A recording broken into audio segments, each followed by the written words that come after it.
Bonjour Stéphane Clou. Bonjour Sylvain. Merci de nous accueillir ici. C'est grâce à toi qu'on tourne cette toute dernière émission du premier Tour de France. Merci d'être venu, surtout je ne suis qu'intermédiaire, voilà, pour faciliter un petit peu les choses et pouvoir tourner ici.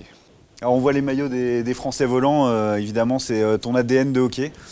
Gardien de but évidemment au volant de l'époque avec un titre de champion de France et puis des années assez formidables où le hockey parisien était au sommet en France. Oui, c'est un peu lointain parce que cette année on va fêter les 30 ans du titre. Donc, mais effectivement il y a eu une belle époque, très clairement avec le début de Bercy, la volonté à l'époque de la mairie de Paris et de Jacques Chirac de faire un gros club, une vraie envie en fait. Et voilà, on a eu, c'est vrai, une belle période avec 2 patinoires. Enfin, c'est le premier club qui avait 2 patinoires, une pour s'entraîner, une pour jouer. On jouait le mardi et le samedi ou le jeudi, enfin peu importe, ou le dimanche. Et il y avait, comme maintenant, 48 matchs par saison. Enfin oui, c'est vrai qu'il y a eu une belle époque faste et où le hockey fonctionnait bien. On a eu jusqu'à 10 800 ou 11 000 spectateurs sur un match contre Saint-Gervais, mais on avait quand même 6 7 000 personnes. Enfin oui, c'est sûr que c'était... on avait même de temps en temps plus qu'au parc, parce qu'à l'époque, le PSG ne fonctionnait pas autant que maintenant. Là, ça serait difficile de lutter, mais à l'époque, il y avait certains matchs où il y avait 4 5 000 personnes au parc, et on pouvait avoir plus ici. Bon, même s'il y avait eu 3 000 invitations, mais on avait quand même du monde, et plus de monde qu'au parc, ponctuellement. Mais c'était effectivement une belle époque. Est-ce que c'était une locomotive à l'époque qui manquait un peu de concurrence, justement, d'autres grosses locomotives dans le hockey français? On a l'impression que ça avait avancé très vite, qu'il y avait beaucoup de choses de faites sur le côté show, sur le côté communication, etc. C'était un peu trop tôt ou... Non, pas un peu trop tôt. Je pense que c'était... Bon, il y a aussi le souci que c'était sûrement Paris, mais il y avait besoin de Paris, mais en même temps, on le sait, puis c'est vrai dans le football et dans plein de domaines, dans plein de sports, tout le monde est un peu contre Paris. De toute façon, il y a un anti-parisianisme qui n'est pas forcément complètement illogique. Et du coup, c'est vrai que bon, il n'y avait peut-être pas assez de concurrence, bien qu'il y en avait avec Saint-Gervais. Après, il y avait des personnes qui ne s'entendaient pas forcément très bien et des personnes qui voyaient les Français volants réussir et qui faisaient tout pour en face et qui n'ont pas, je pense, compris à l'époque qu'il y avait un intérêt pour que ça fonctionne et que ça aurait pu servir de locomotive et que chacun, et même encore aujourd'hui, je pense que le raisonnement est encore comme cela, c'est-à-dire qu'on n'est pas capable d'avoir un raisonnement global. En fait, à chaque fois, on le voit, de toute façon, dans le championnat, il y a des équipes qui ont réussi puis qui disparaissent 2 années après, mais qui ponctuellement fonctionnent très très bien, régionalement, avec beaucoup de spectateurs, que ça soit, et pas forcément en élite, en D1, en D2, il y a des endroits qui font 2700, 3000 personnes, enfin, plus que dans d'autres sports qui sont en tout cas plus visibles au niveau médiatique. Et clairement, oui, il y avait en fait, contre les volants, oui, quelque chose, mais encore une fois, ce qui est dommage, que ce soit à l'époque ou encore aujourd'hui, qu'il n'y ait pas vraiment un vrai tour de table avec une vraie ligue solide, avec des règles définies, et surtout des règles définies et respectées, qu'elles ne soient pas un petit peu faites, voilà, comme ça vient, et tiens, s'il y a un nouveau qui arrive, on va s'arranger, on va lui dire, tu peux quand même jouer, alors qu'on avait dit une patinoire 2000 minimum, ou la glace, enfin les marquages sur les choses très basiques. Et on avait eu d'ailleurs à l'époque, il y a fort longtemps, et où des personnes qu'on a vues sur les autres émissions étaient présentes, il y avait la fédération qui avait regroupé des gens qui étaient devenus anciens hockeyeurs, comme c'était le cas de certains aussi qui étaient là tout à l'heure, donc de venir et de faire des propositions pour que les médias, où on puisse travailler dans de bonnes conditions dans les patinoires.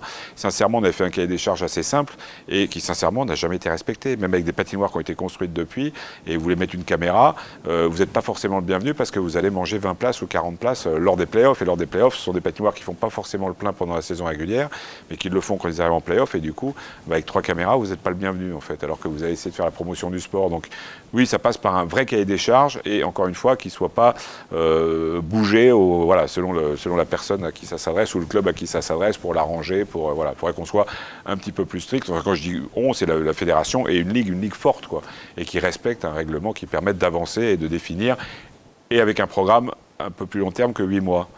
C'est pas méchant ce que je dis, mais c'est un peu clair. C'est-à-dire qu'il faudrait voir des choses à 10 ans, et pas de se dire, parce qu'on voit qu'il y a des turnovers, même dans le football. Encore une fois, je prends encore le football en référence, parce que c'est vrai que c'est en France, en tout cas, le sport de référence. Et on a eu Lyon, il y a Paris, il y aura peut-être quelqu'un d'autre. À Marseille, il y en a un multimilliardaire qui va arriver, encore plus riche que l'autre, qui fera quelque chose. Mais, mine de rien, le PSG, ça fait des choses et ça fonctionne. Je veux dire, ça tire le football français vers le haut. Il y a une visibilité en Asie, au Brésil, enfin des endroits qu'on n'attendait absolument pas.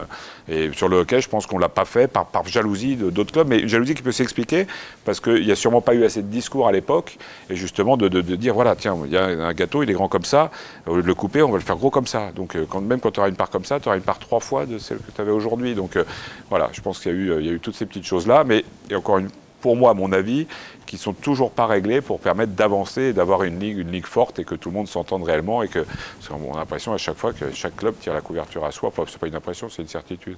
Au lieu d'avoir un raisonnement global et de se dire on fait grossir le truc, on le fait vivre et on fait un vrai un vrai truc, quoi. Alors, Luc Tardif, qu'on a vu il y a quelques jours, nous disait nos interlocuteurs changent, les présidents de clubs changent, on a des chefs d'entreprise un peu plus costauds, le fonctionnement SASP fait qu'on a d'autres types de relations. Est-ce que c'est par là que doit forcément passer aussi l'avenir du hockey, avoir cette logique d'entreprise qui est plus claire dans les clubs? Oui, on le voit de toute façon dans les sports professionnels. Les propriétaires de clubs, si on prend l'exemple américain, ou même en Allemagne ou dans d'autres pays où ça fonctionne, où le sport fonctionne mieux que chez nous globalement, au niveau professionnel, très clairement, faut mieux un chef d'entreprise. Je veux dire, voilà, il y aura des bonnes volontés sur du hockey amateur pour des différentes personnalités, enfin, en tout cas différents métiers, mais clairement, un patron d'une boîte de 1000 ou 2000 personnes ne va pas raisonner comme un patron de PME qui a 20, 30 personnes ou 40 personnes. Il faut des gens qui ont des... Et ces personnes-là sont capables de donner des moyens financiers, mais au-delà des moyens financiers, de devenir professionnels, c'est-à-dire réellement professionnels, parce qu'un des problèmes qu'on a en France, et c'est pas de moi, c'est de Nicolas Bayou, on a beaucoup d'amateurs professionnels. Ça serait bien qu'on ait plus de professionnels amateurs. Parce que voilà, ça résume un petit peu, je trouve, la situation, et ça serait pas mal que voilà, on se retrouve dans ce cas de figure où on ait les bonnes personnes. Les bonnes personnes, oui, sur une personne qui a une boîte, on le voit par exemple pour Thierry Chex de Rouen. Enfin voilà, les personnes qui ont des boîtes solides, où il y a eu à l'époque Bonour, bon, qui a fait des choses un petit peu différentes, un peu plus ponctuelles, mais on arrive avec des moyens et avec des fonctionnements, on sait comment fonctionne une entreprise, et il faut amener un professionnalisme d'entreprise de toute façon dans le milieu sportif. Après, il faut savoir séparer la partie sportive de la partie professionnelle administrative, parce que là, quand il y a certains mecs qui font dont leur métier n'est pas le sport, faut pas agir et interagir dans la partie sportive. Mais c'est là qu'on voit que les Américains sont forts sur ces parties-là, ils laissent les gens qui connaissent. Et les gars sont là sur le financier, ils bossent à côté, ils bossent sur l'administratif, et ils laissent faire les gens sur le sportif. Nous, le problème qu'il y a aussi en France, et c'est là qu'il faudrait limiter le pouvoir. On ne peut pas limiter le pouvoir d'un président, mais en tout cas, on le voit sur des présidents qui n'ont pas une grande expérience, ils veulent aller sur le sportif, et ce n'est pas forcément une bonne chose. Ça peut l'être quand ça a été un ancien sportif et qui a été bon et qui connaît, mais même à un moment donné, on décroche, je veux dire, les années passent et le fonctionnement évolue, donc il faut laisser faire les choses sur le sportif, faire confiance à des gens et vraiment pas s'en mêler. Pas dire je veux tel joueur, je veux machin, je veux que lui joue, ou je veux faire venir un tel. On prend un directeur sportif, un mec solide, un mec en qui on croit, et on lui laisse le projet, je veux dire, comme une boîte de luxe, prend un directeur artistique, et là, le patron, il n'est pas là tous les jours. Arnaud, il ne va pas aller voir personne de chez Dior ou autre, lui dire tiens, tu me fais ça comme ça, je veux ça comme ça. Non, il est libre, il fait le boulot. Et on regarde dans 2 ans où on en est. Et on continue ou on arrête. Voilà. Et là-dessus, oui, il faudrait qu'on passe un petit peu plus professionnel sur le hockey sur glace. Et pas que dans le hockey d'ailleurs, dans d'autres sports. Le rugby, il l'a plutôt bien fait. Et voilà, on espère que le hockey, effectivement, c'est vrai qu'il y a une évolution. Et le président de la fédération n'a pas tort. C'est mieux, ça progresse. Voilà, on trouve toujours qu'on ne va pas assez vite, mais voilà, il faut espérer qu'on puisse progresser et ça passera par une diffusion. Pour l'instant, on n'a hélas pas beaucoup de médias télé et voilà, et on en a besoin, très clairement. Il y a aussi une évolution des mentalités qui est sans doute nécessaire dans le hockey français, entre la logique associative et la logique pro, justement, des entreprises. On remarque beaucoup, au fil du Tour de France, on a beaucoup parlé de cette thématique-là. Dans les clubs, c'est pas évident de dialoguer avec tout le monde. Et puis on sait que le hockey est également un sport un peu élitiste.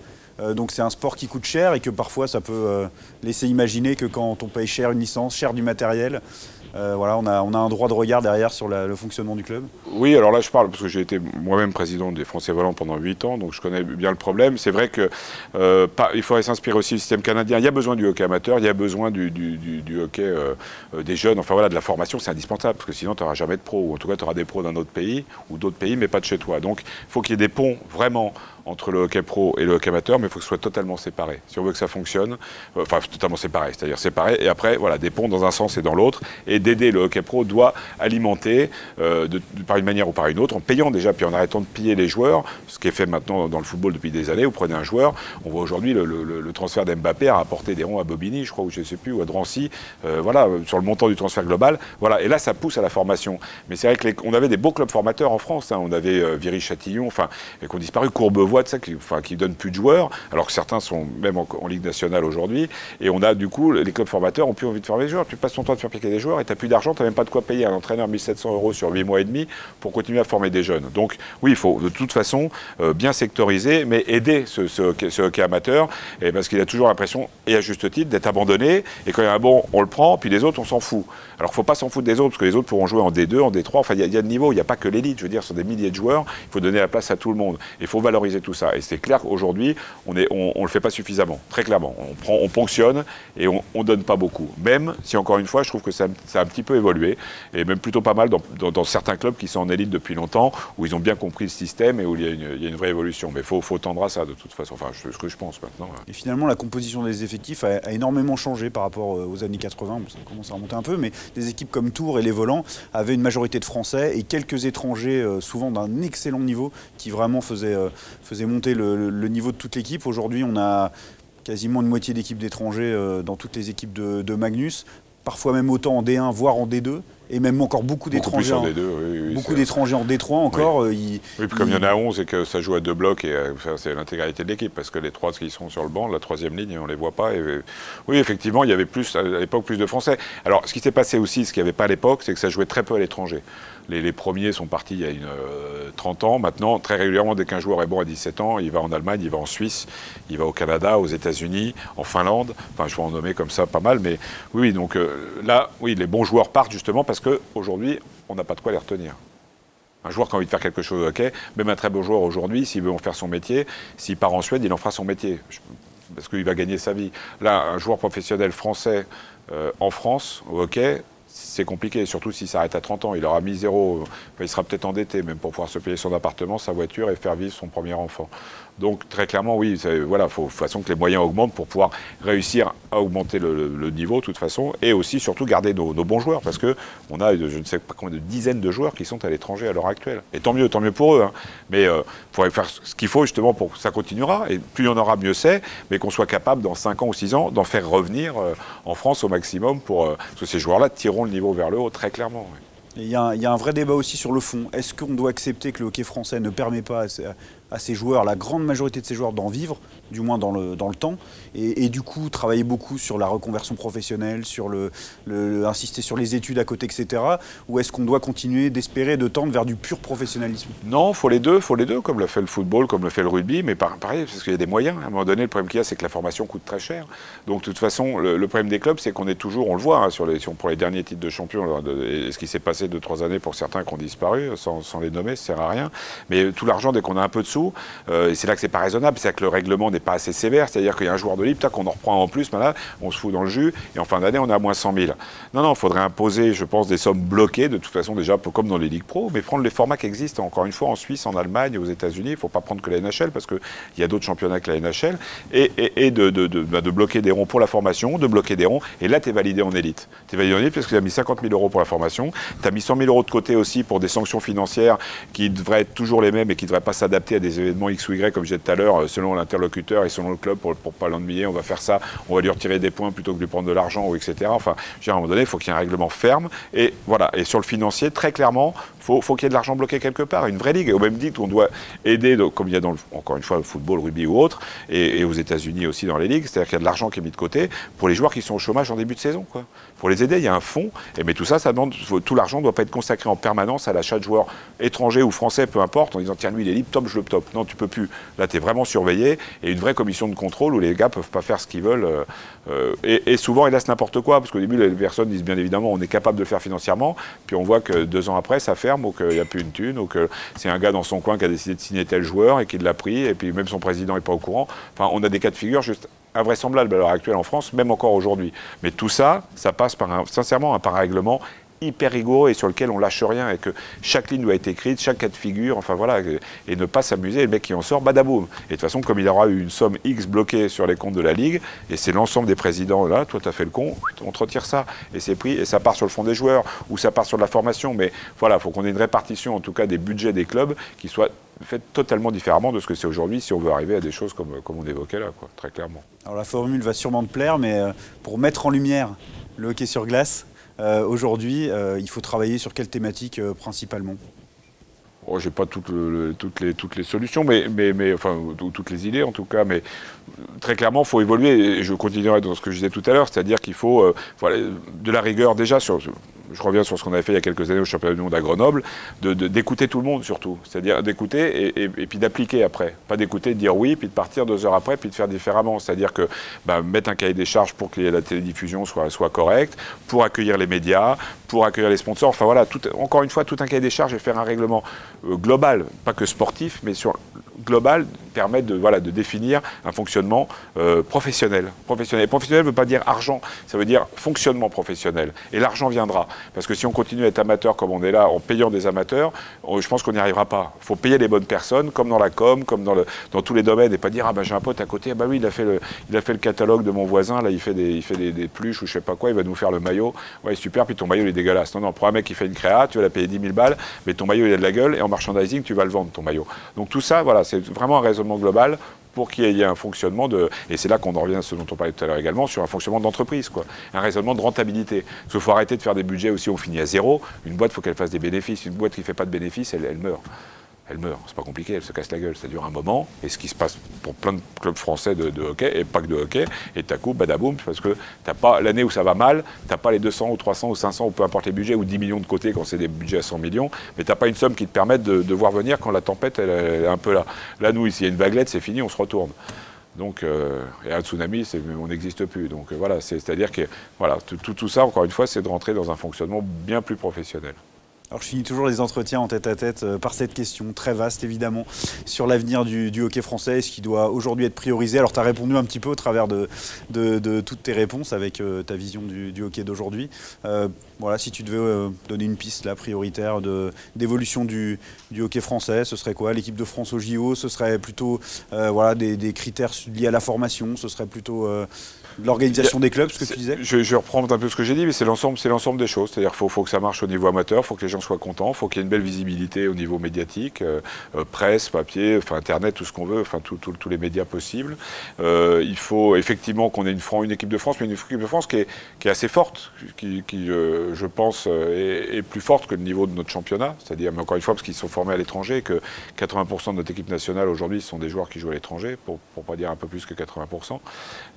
Donc oui, qu'on ait une équipe de France forte, c'est important. Qu'on fasse les JO, bien sûr que c'est important. Quand on avait fait Albertville, enfin, et il y en a eu après, mais le quart de finale à Albertville, il y avait eu un élan, je veux dire, ça avait aidé. Donc très clairement, tout ce qui va être réussite pour l'équipe nationale, et on le sait parce que même si c'est pas un comportement, bien que les Américains évoluent énormément sur ça, parce qu'à l'époque, quand ils étaient champions NBA, c'était champions du monde de basket. Là, ça a un petit peu évolué. Donc ils font les efforts d'envoyer les bons joueurs sur les championnats mondiaux. Il y a quand même globalement, là, ils sont un peu pliés à l'Europe. Le côté équipe nationale commence à avoir une vraie importance. Ils savent qu'ils ont un fort championnat, enfin qu'ils ont des forts championnats dans différents sports, mais qu'il faut aussi au niveau mondial avoir une bonne équipe nationale. Ils viennent dans le foot, ils viennent dans le rugby, enfin voilà, les Canadiens ou Américains, et ils sont plus seuls au monde là-bas, de l'autre côté, à penser que c'est les plus forts. Ils savent qu'il y a une confrontation, il y a de l'opposition, voilà. Donc il faut une équipe nationale forte, faire les jeux bien sûr, parce que ça fait rêver. Je veux dire, si on suit notre équipe nationale, tu regardes la télé, tu vois, tu as envie que les mecs aillent en quart de finale, tu as envie qu'ils gagnent, je veux dire, très clairement. Donc oui, c'est toutes ces petites choses mis bout à bout, mais voilà, avec une gestion, encore une fois, je reviens sur la gestion parce que c'est capital, avec une gestion financière qui soit, mais vraiment, voilà, faut pas faire du folklore, faut de la rigueur, et voilà, de la rigueur. C'est un bon résumé, on a parlé un peu de toutes les thématiques qui ont été évoquées au cours de tous les entretiens qu'on a pu faire, de toutes les émissions de ce Tour de France. Tu étais le dernier invité de cette première saison, je te remercie beaucoup. Merci à donc toi. Merci à vous tous. On termine ici à Paris, voilà, en espérant revoir un jour les volants à un très beau niveau. Oui, également, oui, mais ça risque d'être long. Ça risque d'être long et compliqué, mais pas impossible. Après, voilà, c'est les mairies d'abord, il y a plein de choses, voilà, comme ce dont on a discuté, mais pourquoi pas, oui, ça serait intéressant. Puis il peut y avoir d'autres événements aussi qui permettent à Paris d'aller un peu plus vite, donc on verra. Merci beaucoup Stéphane. Merci Sylvain, merci à toute l'équipe, à tout le monde, et puis à très bientôt. Et bonne continuation en tout cas. Merci beaucoup. Ciao. Salut le hockey franco, c'est Fred. N'oubliez pas de nous suivre sur les réseaux sociaux et de vous abonner à la chaîne. Et activez la cloche si vous voulez ne rien louper. À la prochaine.